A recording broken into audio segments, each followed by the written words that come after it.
now.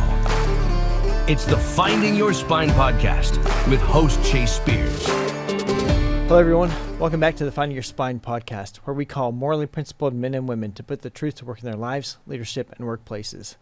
This is a really special episode that I'm very excited about today. We have Jake Herzog here with us today in studio, and usually we're talking to people who have a military background. I have a lot of that camaraderie with, but I got to thinking a few weeks ago, like there's a lot of courage in how one decides to build a legacy. There's a lot of courage in philanthropy, and I know that's something that you know firsthand about. Right. And so definitely really excited to have you here today and looking forward to this conversation. Appreciate it. It's an honor to be here. So I'll tell you a little bit about Jake. He is the Vice President of Engineering and Research Development at Herzog, which is a family of nationwide companies that his grandfather started in 1969. They had humble roots in paving, and now they are a national railroad business.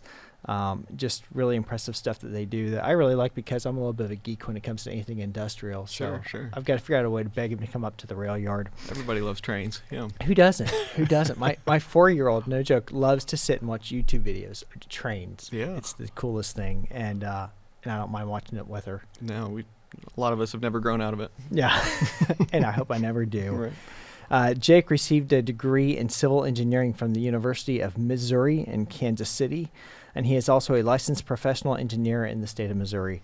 But most importantly, Jake is a child of Christ, husband, father of 4, and he is also the son of Stanley Herzog, who is the man who helped to found and gave the endowment to create the Herzog Foundation, which has just been such a marvelous blessing in my life and the lives of so many across the nation. So Jake, one guy who's definitely benefited and is benefiting from your family's legacy. Thank you for that, and I'm excited about digging in and hearing more about the philosophy behind the family's desire to really invest in people across the nation like this. Sure. No, it's an honor. I love talking about it. So let's start off a little bit. Tell us a little bit more about you. Really impressive person. Appreciate that I did not give nearly enough due in the bio there. No, that was great. But so tell me a little bit about you and your family and kind of the overall connection, how that played into the creation of the Herzog Foundation. Yeah. So born and raised in St. Joseph, Missouri. Attended St. Joe Christian School not far from here for 14 years, preschool through 12. Graduated there, like you said, from UMKC here in Kansas City. Found my wife during college and married, and now we're 4 kids later, and it's been quite a ride, quite a blessing. And talking about kind of the history and of the family, and seeing Dad so generous even at such a young age throughout the years of the formative years of St. Joe Christian School. Just moving from a pretty dilapidated old building downtown to now one of the nicest school buildings around up in St. Joseph. Just whenever there was a need, it seemed to quietly get met, and I would really almost have to ask Dad if he had something to do with that. He'd say, well, yeah. So it was interesting seeing that mindset around giving and serving the Lord in that aspect. So that's what I grew up in and grew up seeing. You talk about people with spine and finding courage. I would agree with that. A lot of times strength and courage can be quiet, and it takes a little bit extra to stay out of the public eye or the recognition that would be tempting in those kind of scenarios. Yeah, it's when I try to look him up, you all keep a very low SEO profile, and yet your work is so very much out there, and the legacy of what you've done through giving. And I'll go back in my story a little bit. I want to say it was around 2021. One night I'm scrolling on Facebook. Life is still kind of crazy with the whole era of COVID, and I was on active duty in the military at the time, so It's really crazy for us. Wow. And all of a sudden on my Facebook feed, there was this thing about this thing called the Herzog Foundation. And I was like, what in the world is this? And so I collect and I see, oh, wow, it's something that helps Christian educators. And it's local. Well, that's pretty cool. And so I was like, yeah, it's worth a follow. I'd be interested in seeing what they're doing. And then every time we started coming to events, my wife and I have attended, we've together attended one of the trainings. My wife has attended another one of the trainings. We both did the Bible Museum training. She did the Creation Museum training. And then we have come out for several of the speaker events. And so, we see this amazing organization, and then we start hearing about the man behind it, that there was this man named Stan who had a vision, who loved Christian education, and decided that this would be his legacy. And so tell me a little bit about how did that come into being? How did you all learn about it as he passed, and Right. and what has it been like as his son watching this come to fruition? Yeah, I think we always knew he had a strong passion in politics, especially, and for the future of the nation, and really for the hearts of the people of this nation. And I think from what I can see, his involvement in politics did have a huge impact. But at a certain point, he realized that if you're not impacting the hearts and minds of our young people, it's a lot harder battle. So seeing the value in enforcing Christian education and helping it to flourish, I think was a huge goal for his life and his legacy now. Didn't speak much about these plans. We found out a lot when he passed, and of course it aligns with a lot of what he had done up to that time. But seeing what he's left and what he had put in place is just amazing and inspirational.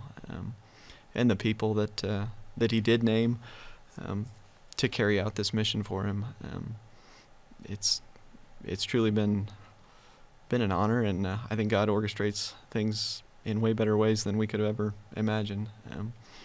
What a time to inject focus and energy into Christian education than a post-COVID world, when so many eyes were opened and so much attention was brought into what our kids are being taught. I think it was the opportune moment in American history for this foundation to start. Yeah, and I want to dig into the timing a little bit, because we talked about this earlier. Your dad was a quiet man. Definitely. I gathered from looking online that you're not looking to make a big splash yourself. Right, of course. And yet, the foundation is not quiet. No. The foundation is anything but silent. I mean, the lion is in the fight. These families of podcasts are in the fight. The trainings are in the fight. These speaker series are in the fight. And this is what really made me want to have this discussion with you, because I got to thinking one day, I think a lot about courage. It's the title of the podcast. Is something that I've been thinking on for many, many years. I'm inspired by reading about courageous people in the Bible, courageous people in history. And I think we're so drawn to these characters because they're so rare. Right. It's so hard to find them. Yeah. And I got to thinking, I am not usually in the company of people who have the means to endow something like this. But I read about the Rockefellers, and I read about, the American families and who were titans of industry, and their legacies were, we have a square named after us. We have a university named after us. We have a school named after us. We made sure we got the city named after us. And a lot of good things, some things of higher moral worth than others. And I think a lot of those are safe. And I realize I'm punching a little bit above my pay grade in talking about this, but I'll go there anyways. I think a lot of those things are safe. If you're someone who amasses the means that your father had amassed, it's safe to say, okay, well, now I'm going to go have a building on a college campus named after me, Right. or now I'm going to have a library built named after me. It's safe. It's in the club. Right. This is very much outside the mold. Your dad may have been a quiet man, but what he gave has created quite an organization that is anything but quiet. Right. And to do that in 2019, 2020, I mean, 2025, it's like we've had this kind of paradigm shift, and you can be normal and it'd be okay again. 2019, that was not the case. Right. Yeah. Like you said, that those types of activities upon your passing, that's kind of the expectation.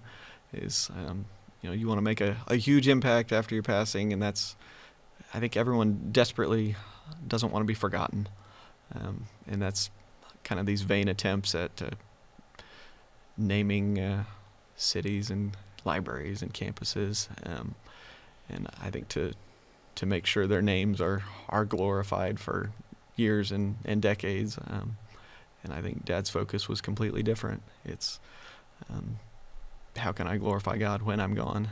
I've tried throughout my whole life, and now I want it to be carried on after I'm gone. What's the most leverage I can put on that? Not how can I make a lasting name for myself? And I think this is going to be huge.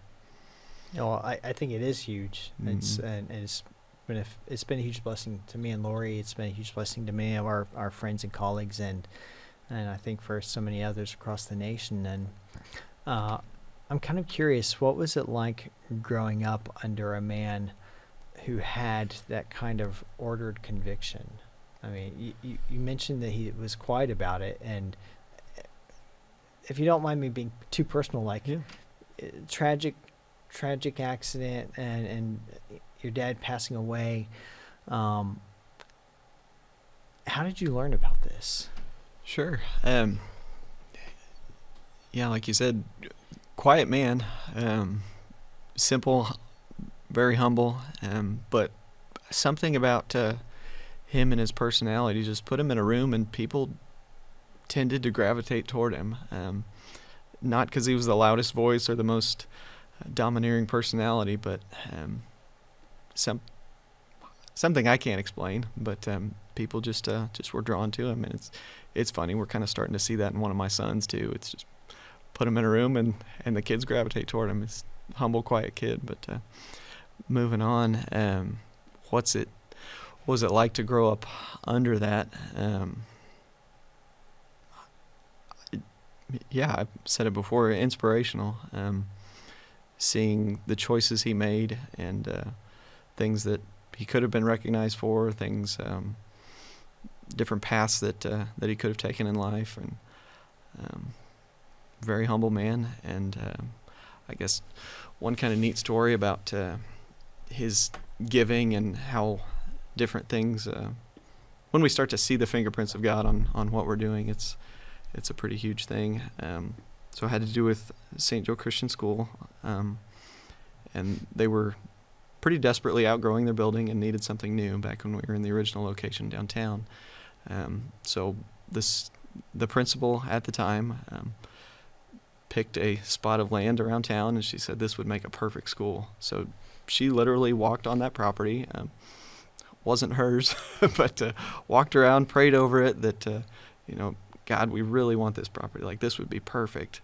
And turns out Dad owned a property about 200 yards to the east. And at a point in the near future from that, he ended up giving that to the school, and they for their building project.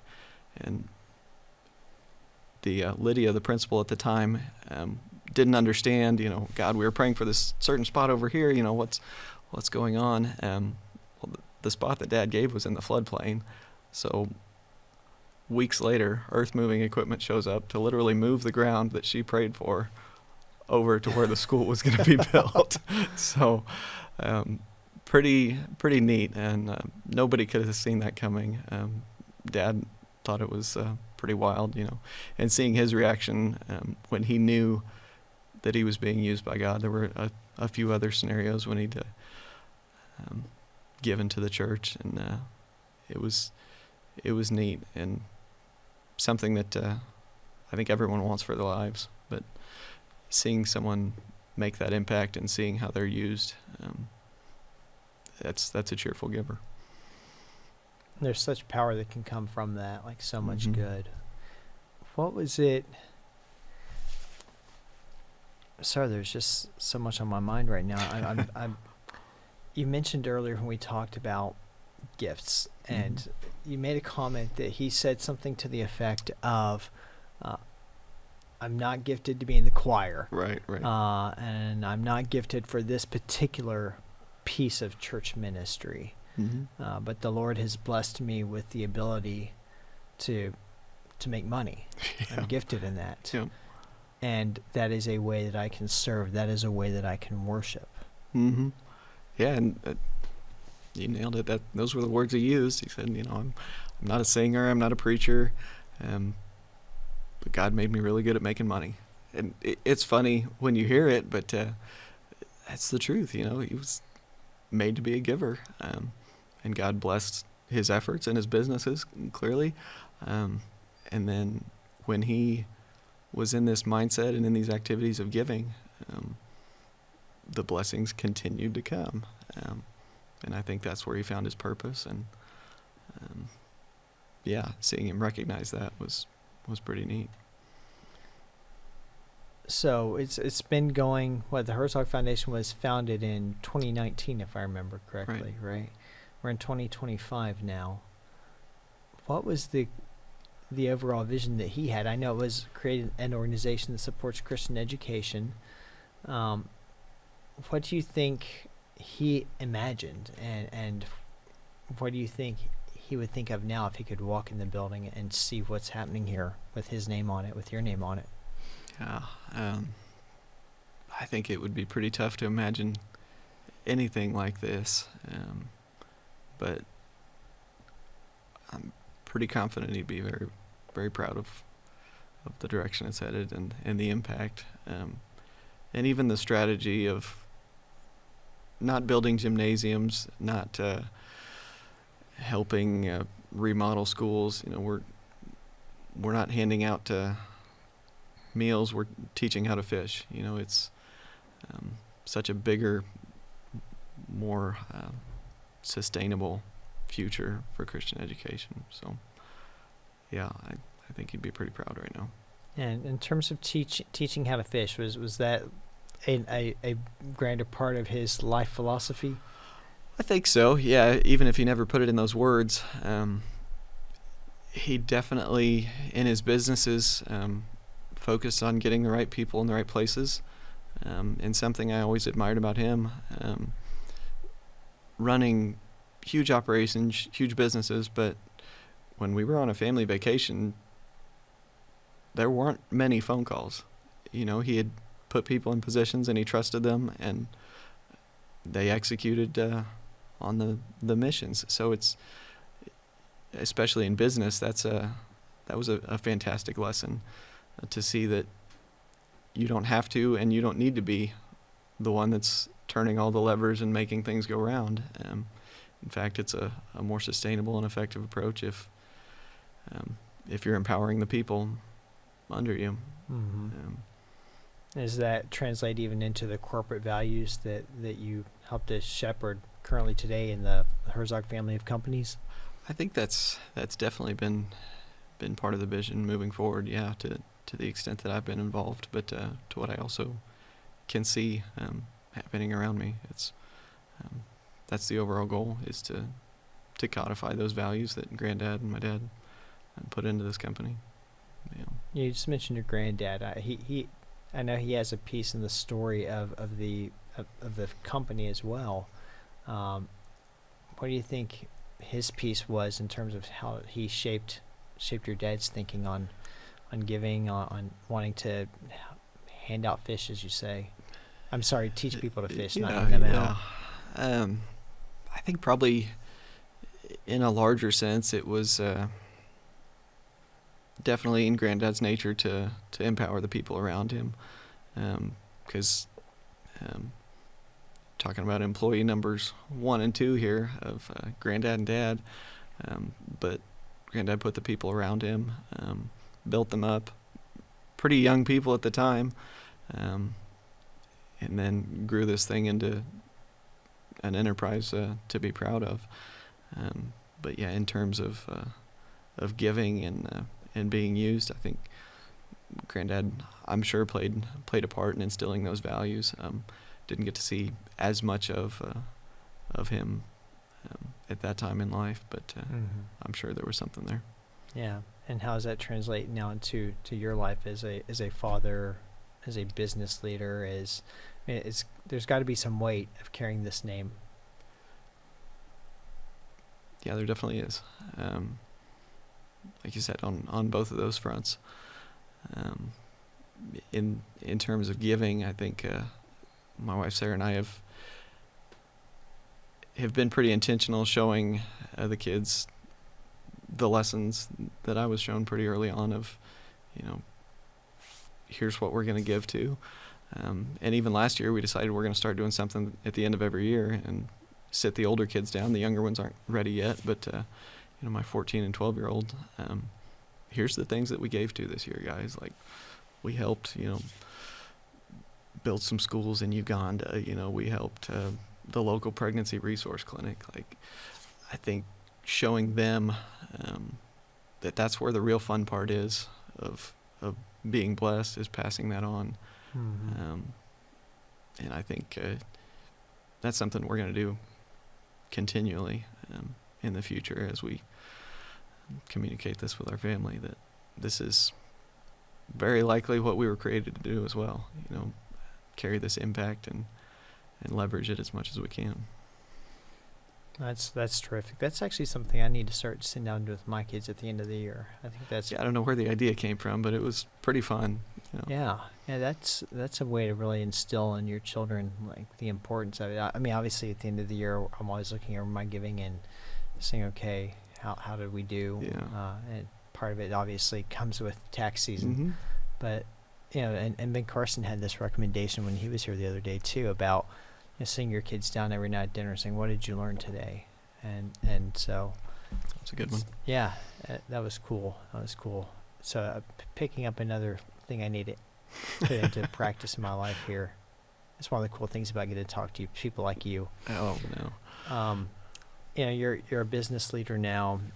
You're a senior executive in the company that your grandfather started, that your father built, that endowed this amazing foundation. What would you say, if you would say anything? And I don't want to put you on the spot, but Sure. I kind of am. What would you say to fellow, senior level executives, business owners who have been very, very blessed, who know that, where the treasure is, the heart is also, and they know they should be doing something, but maybe they feel like, well, I want to be on the safe path. What would you say to them in a time like this where, thank God your dad didn't take the safe path. Right. We wouldn't be here. These teacher trainings wouldn't be happening. These Christian schools would not have been planted. I mean, what a difference it made to depart from the safe path, from the expected path of how you leave your legacy. And I'm kind of curious if you ever get into conversations with people about that. I guess I would say it all comes down to your why. You gotta think about the overall purpose. Why for my career? Why for this giving? And what my wife and I kind of discovered ours a couple years back is you really, truthfully, can't take anything from the world. Everything's gone here in the blink of an eye, except souls.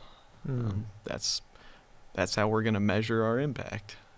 Everybody wants to measure things in business and how are things succeeding or failing. I think a life well lived is how many people can I take with me, and that affects how efficiently, how effectively we give, what we give to. Something else that we had started doing a while back was we're going to be pretty hard-pressed to give to anything that doesn't have a clear gospel connection. If it's a pretty removed from sharing the gospel with people, it's going to be pretty tough for us to give to. So it all has to come back to that overarching purpose and that plan, comparing everything we do to how does this win souls for Christ. So even in finance, there's an evangelistic focus. Right. Yeah. There should be. Yeah. The ultimate. That's awesome. That's awesome. I'm thinking back like that's. I don't know what people say about me when I'm gone, but I hope it's something on the tenor that he cared about who he took with. It's you're giving me a lot to think about here. No, this is great. As one who usually writes a lot of spicy commentary, you give me a lot to think about. That's funny. This I don't want to belabor. I think we've pretty much covered. But I'm curious: is there anything else that you'd love to share about your dad, about the vision, about how you would encourage other people in similar places to step out of the mold, to make the decision that might be breaking them from the pack, but it's the courageous one. It's the one that's actually going to leave a legacy that matters. Right. Yeah, I think it just comes back to you've got to find that purpose and view everything through that lens. And as Christ followers, our purpose is winning souls. First and foremost, and in everything we do, it should tie back to that. And like you said, in business, in finance, in every activity in our life, we should find ways to tie that back to that one overall purpose. The Great Commission. Yep. That's awesome. Well, this has been fun. I really appreciate that you were willing to make the time to come over here and share this. And again, Lori and I have been personally blessed by this organization that your family is so key to. And so, if when I meet your dad in glory, he's definitely a hand I'm looking forward to shaking. And I just want to say from my family to yours, thanks for the blessing you've been to us. And I know we're just one of many across the nation and probably before long across the world. Right. No, thank you for having me. It's an honor to be a part of it. Anytime I'm allowed to be in this, I appreciate it. Let me ask you, are there any places that people can follow your work or your family's legacy, learn more about you all, be encouraged? Right. Separately from everything the foundation's doing, but I'm on LinkedIn occasionally, and that's about the only media that I get into. Reading your stuff. Well, thank you for that. I appreciate that. Keeping it low profile, but absolutely making a major difference. That's great. Well, thank you so much. It's great. And again, you give me more than an episode here. You give me a lot to think about as I drive home and continue. So thank you so much. Yeah, of course.